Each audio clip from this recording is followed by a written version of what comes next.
Hello everyone, welcome back to our channel English माध्यम के platform पे मैं हूं आपकी एडुकेटर प्रियंका ठाकुर। और हम सॉल्व कर रहे हैं editorial based practice exercise. Start करते हैं आज का session with thought of the day, that is the beginning is the hardest, so don't give up. कई बार क्या होता है, हम किसी चीज़ की शुरुआत करते हैं और हम शुरुआत में घबरा जाते हैं, अरे बाप रे ये तो इतना मुश्किल है। एसएससी का सिलेबस देखेंगे, यूपीएससी का सिलेबस देखेंगे, अरे बाप रे बहुत टफ है, ये तो हमारे बस की बात नहीं है। शुरुआत में ही डर गए, है ना। कोशिश भी करके देखा नहीं। तो वो क्या है कि शुरुआत जो है वो सबसे मुश्किल काम होती है। आपको एक रूटीन बनाना, एक चीज़ को समझना सबसे टफेस्ट काम है। क्योंकि अगर आपने बिगिनिंग कर ली तो आपके जो चांसेस हैं सफल होने के वो और ज़्यादा बढ़ जाते हैं। तो इसलिए शुरुआत में कभी भी गिव अप नहीं करना चाहिए। कम से कम एक बार प्रयास तो करो। ठीक है, चलिए स्टार्ट करते हैं। Reading comprehension and practice exercise for SSC GL 2025। The 17th summit of BRICS emerging economies. BRICS की इमर्जिंग इकोनॉमीज, इमर्जिंग यानी कि जो उभर रही हैं, उभरती हुई इकोनॉमीज का 17वां जो समिट हुआ, विच एंडेड ऑन मंडे, जिसका अंत हुआ 7 जुलाई 2025 मंडे को, केम एट अ टाइम, ये ऐसे समय पे हुआ when the organization was in global spotlight, जब ये पूरी संस्था, ब्रिक्स की जो संस्था थी, ये ग्लोबल स्पॉटलाइट या दुनिया की नज़र में थी, दुनिया की निगाहें इसके ऊपर थी। This was the first such meeting that included all the newly inducted members. ये पहली ऐसी मीटिंग थी जिसमें जितने भी नए इसमें मेंबर्स शामिल किए गए हैं। इंडक्ट करना मतलब कि इसके अंदर सम्मिलित करने के लिए शामिल होना। ठीक है, तो इसमें जो नए मेंबर सम्मिलित किए गए हैं, जो कि कौन कौन है? Egypt, Ethiopia, the UAE, Iran, Indonesia, Saudi Arabia, Indonesia, ठीक है, ये सब, और सऊदी अरेबिया भी। तो ये सारे इसमें नए मेंबर्स किए गए हैं। पहले कौन था? ब्राजील, रशिया, इंडिया, चाइना और ऐसे आई थिंक श्रीलंका था। ठीक है, तो ये सभी देशों ने इसमें पार्टिसिपेट करा और ये सभी मेंबर्स ने पार्टिसिपेट करा। सऊदी अरेबिया ने अभी तक पार्टिसिपेट नहीं करा। It also followed the US Israel attacks on Iran's nuclear program। और ये कब हुआ है? जब यूएस इसराइल ने अभी हाल फिलहाल में ईरान के न्यूक्लियर प्रोग्राम के ऊपर अटैक किया, और ईरान भी इसका सदस्य देश है, देखो। And the escalation of Israel's bombardment of Gaza, और इसराइल ने गजा में भी अपना युद्ध जो है वो और ज़्यादा बढ़ा दिया है। This was the first summit since the 4 day India Pakistan conflict. ये पहला समिट था हिंदुस्तान पाकिस्तान के बीच में हुआ जो कन्फ्लिक्ट मई 4 को, उसके बाद का ये पहला समिट था। And also after the G7 summit in Canada, और G7 का जो समिट हुआ कनाडा में उसके बाद का भी ये पहला समिट था। The BRICS grouping seen as the next challenger to the global financial order. जो ब्रिक्स का ग्रुप है, जिसको एक नए चैलेंजर, चुनौती देने वाले प्रतिनिधि के तौर पे देखा जाता है, दुनिया का जो ग्लोबल फाइनेंशियल ऑर्डर है उसको, is in US president Donald Trump's cross hairs.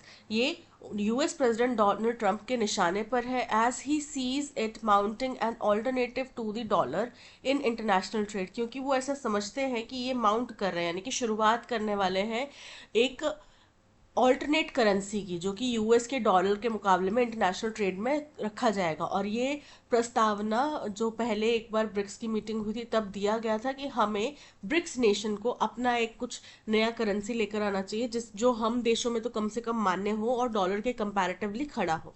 In addition, इसके अलावा, the group has several internal rivalries. इस ग्रुप के अंदर भी कुछ राइवलरीज हैं, जैसे कि that have brought it's sustainability into question, जिसकी वजह से इसकी स्थिरता, इसकी सस्टेनेबिलिटी, स्थायिता, ड्यूरेबिलिटी जो है वो सवालों के घेरे में खड़ी हुई है।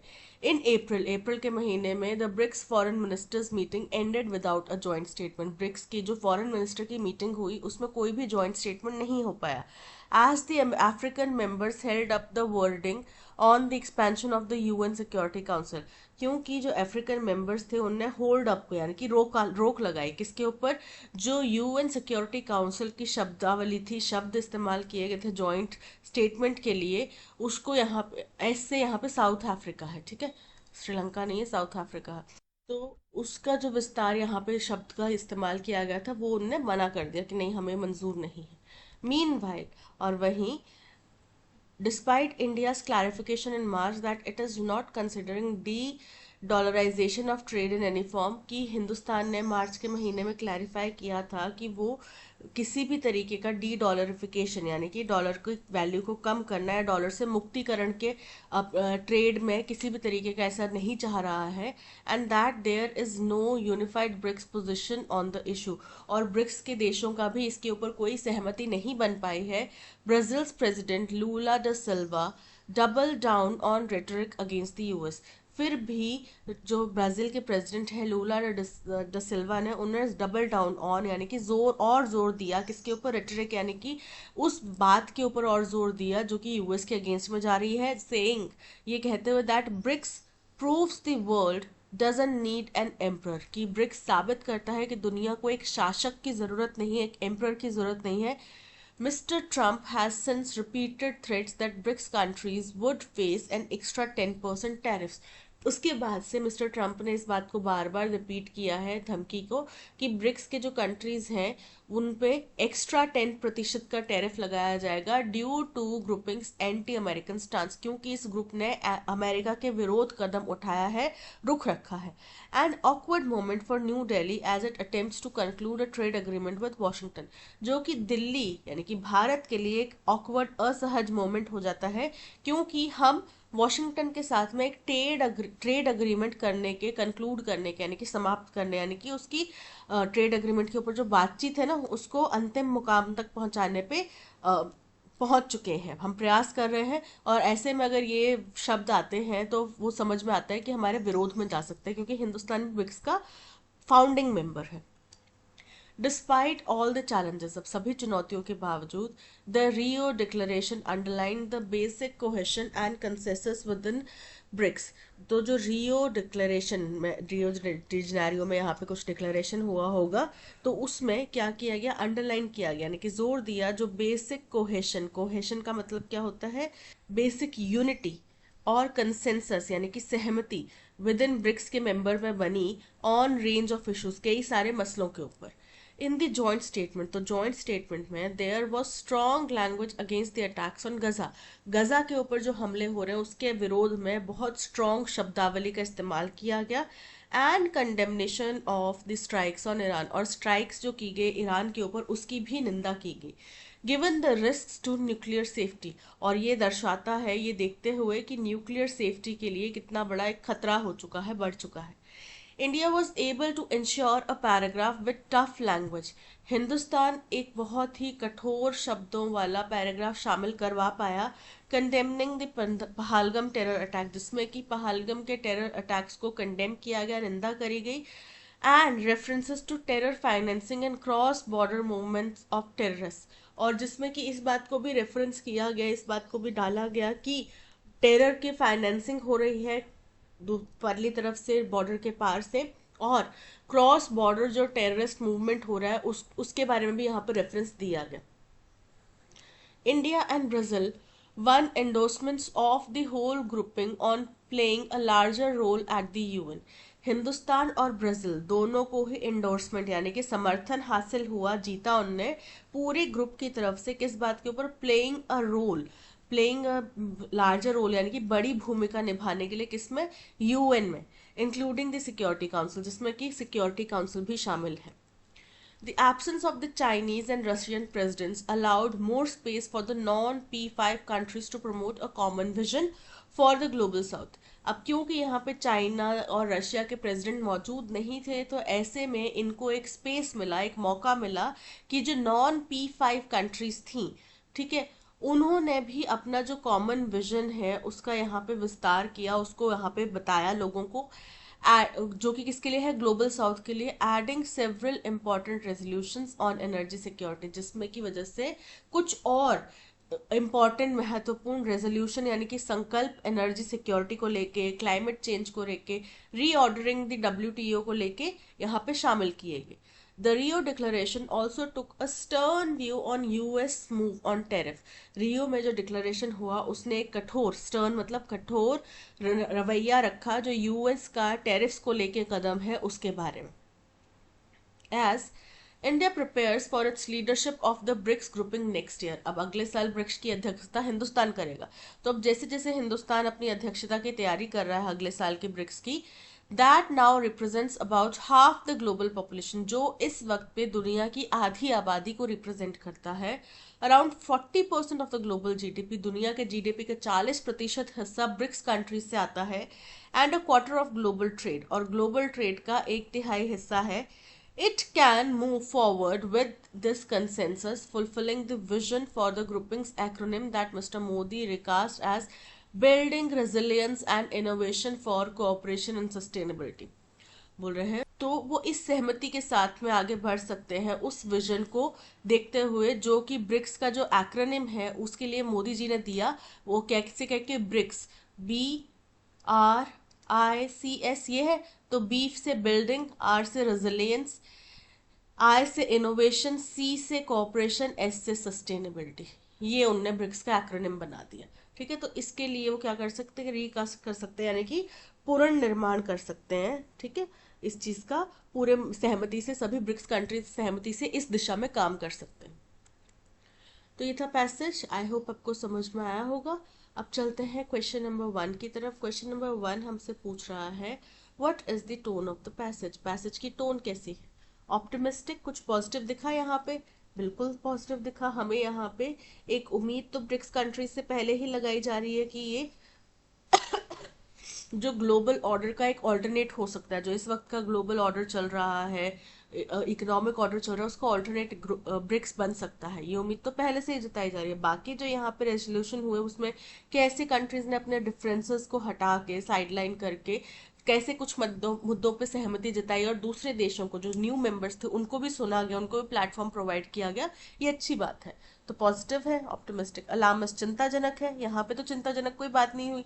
एक चीज जिसके ऊपर दुनिया भर में चिंता है, चाहे वो ब्रिक्स कंट्रीज हो, चाहे G7 हो, G9 हो, वो है न्यूक्लियर सिक्योरिटी। ठीक है, बट पूरा पैसेज इस वक्त उसके ऊपर नहीं था। कितना अजीब बात है, हर देश जिसके पास में न्यूक्लियर वेपन्स हैं, अगर वहां की सत्ता में कोई भी सन की मूर्ख इंसान सत्ता में काबिज हो जाता है, सत्ता पे स्थापित हो जाता है, तो उसके पास में सिर्फ एक बटन भर दबाने की देर है, दुनिया को खत्म करने के लिए काफी है। ठीक है, सेटेरिकल, यहाँ पे जो आयरनी है, ह्यूमर है, मजाक उड़ाने के लिए, वो तो नहीं किया गया इस्तेमाल। इनडिफरेंट, इनडिफरेंट भी नहीं है। ऐसा नहीं है कि ये उदासीन है, इसको फर्क नहीं पड़ता जियोपॉलिटिकल एंगेजमेंट से। यहाँ पे फर्क पड़ा है, क्योंकि पॉजिटिव आउटपुट निकल कर आने की बात राइटर ने कही है, तो ऑप्टिमिस्टिक है।